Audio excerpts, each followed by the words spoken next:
The following presentation is a summation of the Indivisible guide called Indivisible States, Empowering the States to Resist the Trump Agenda. This presentation provides only a broad brush approach.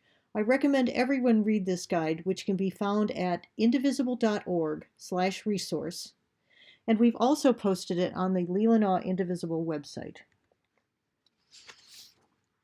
Even if you've not heard of the American Legislative Exchange Council, or ALEC, before, you probably are very familiar with their work.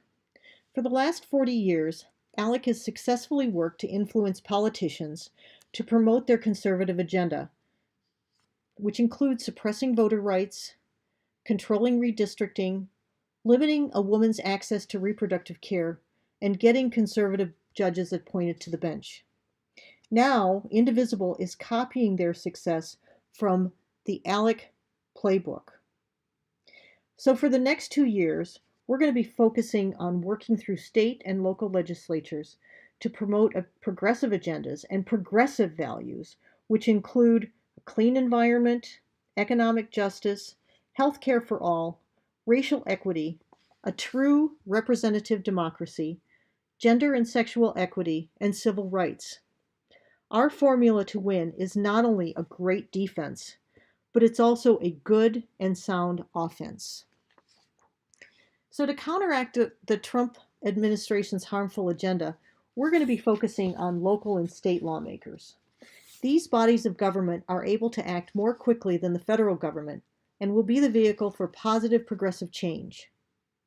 During the last 2 years, states found a way to proactively restore protections that Trump tried to strip away from us. We should use the successes of other progressive groups and states because they have powerful stories that we can leverage to explain how progressive laws can work in our state also. And we're already seeing the results by addressing a rigged system. Proposition 2 to end gerrymandering and Proposition 3, which will codify voters' rights in the state of Michigan Constitution, are two positive signs that our efforts are working. We can also have an impact because we're more easily noticed. A typical House of Representatives member like Jack Bergman has 100,000 constituents, whereas a typical state legislator has 3,291. So getting 100 phone calls to a state lawmaker can have a significant impact. As I mentioned earlier, a state legislature has the power to restore protections undone by Trump through state laws. It's hard work, and it's not a slam dunk because these laws have to go through a process. They have to be introduced, debated, voted on, and then signed into law by the governor. But it can be done. Gubernatorial executive orders are another tool to neutralize the Trump agenda. For example, the FCC repealed net neutrality, but that's been successfully counteracted by state governors who signed executive orders that would prevent their governments from doing business with any internet service provider that was not net neutral.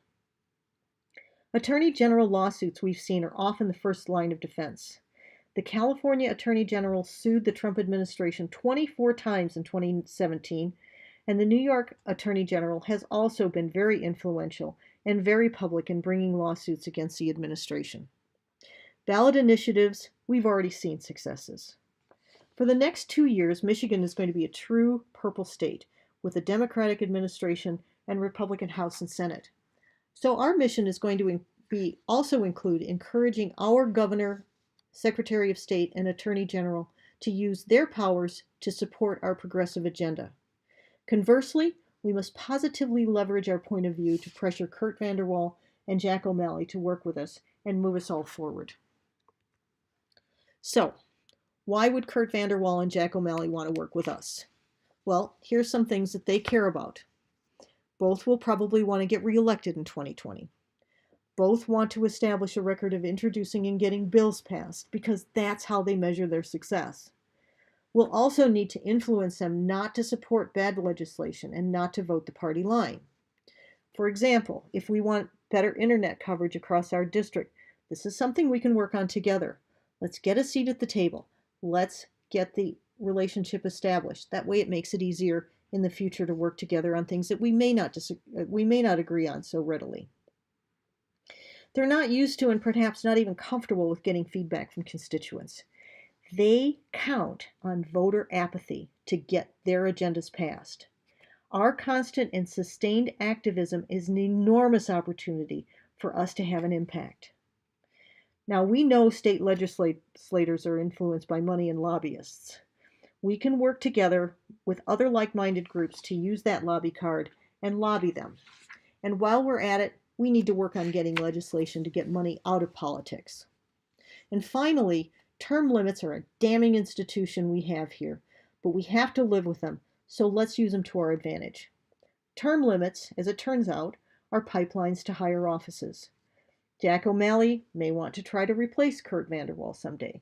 Vanderwall may aspire to a higher state office. So let's keep that in mind as we move forward. Believe it or not, this is not the most boring slide in the deck, so hang with me for a minute. Bills are often written by outside groups and lobbyists. That we know. What we do need to do is make sure that our interests are represented when they're being proposed and written. So to do that, we need to look at the Michigan committee process and get involved.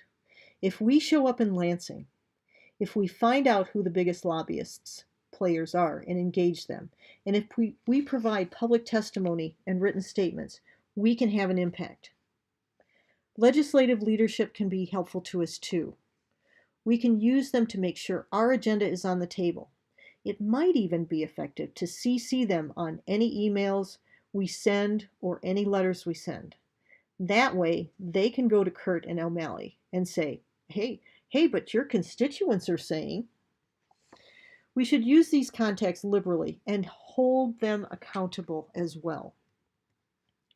As soon as it becomes available, we need to understand not only how to contact Vanderwall and O'Malley, but also those new committee assignments. Who's on the committees for the things that we care about? Make sure you sign up on Vanderwall's and O'Malley's websites and social media pages so you can get instant updates. We need to find out when they're appearing and also get their newsletters. We need to understand where they stand on issues. Look at their voting history. Who are their biggest contributors? We're doing the research. You can set up a Google News alert and get an email whenever they make the news and give them feedback. Feedback, positive or negative. Make sure they know we're watching. We need to be that creepy stalker. Who are the local reporters who have written about our legislators? Reach out to them, explain why we're holding a rally, or why we're lobbying in Lansing or elsewhere, and give them background materials and quotes. Know when the lawmakers are meeting and where they're meeting, and make a plan to show up. If public comment is allowed, make it. So this is the 2018 House schedule, the Senate schedule, and also the 2018 Leelanau County Board of Commissioners calendars. The 2019 schedule should be available shortly. We already know about organizing locally because we belong to Leelanau Indivisible. And as many here have already done, it's time we all increase our effectiveness by reaching out to groups with similar interests so that we can amplify our voices. Helping them helps us. This is transformational as well as transactional. So don't just parachute in.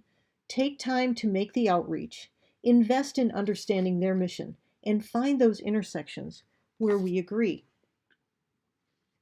We don't have the luxury of attacking and responding to every stupid thing that Trump throws at us. His strategy has been not only one of distractions, but also one of divide and conquer. Therefore, we have to be smart. We have to prioritize our goals. And speaking of smart, we have to develop SMART goals. They're specific, measurable, attainable, realistic, and time-bound. Part of this understanding is how bills get passed. We need to meet the author of the bill or other co-sponsors. We need to understand why a bill is stalled or not passed previously. Septic here in Leelanau County is a great example of this story.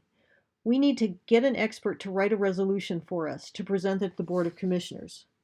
We need to understand what Tony Ansorgi's concerns were in the past. Ask him what would make him comfortable to vote yes in the future. Compromise, work together, and keep at it. We need to identify who is working against us, not just them in quotation marks. Who are those specific people? And let's work around them. Leverage allies. Leverage everyone. Here is a good quote from the Indivisible Guide. Turning a neutral target into a weak ally can shift the broader needle in the fight. And we need to take advantage of our partner allies and use their influence to support our agendas. So here's some resources where we can track state legislation. My favorite is the first one, the legislature.mi.gov, but these are other helpful ones as well. Effort equals results. The more commitment we have, the greater chance we're going to achieve our desired goals. We need to see if we can get involved in the committee process by finding our allies and using them as a way to get our opinions a place at the table. We need to submit more letters to them. We need to call them, email them, give public testimony, write letters to the editor, and cut the articles out and send the lawmakers copies. Visit their offices. There's nothing to say that groups of us can't pull off a day in Lansing together. I'm sure that Kurt and O'Malley and their staffs would love a visit from us. Attend their town halls and constituent coffees. And of course, we'll continue what we're doing by sending out emails and asking you to make calls, and why. Here's something we're already good at because we've had a lot of practice in the last 2 years. But players change, so keeping reporters and newspeople in the loop can only help our cause. Let's all work on establishing friendly relationships.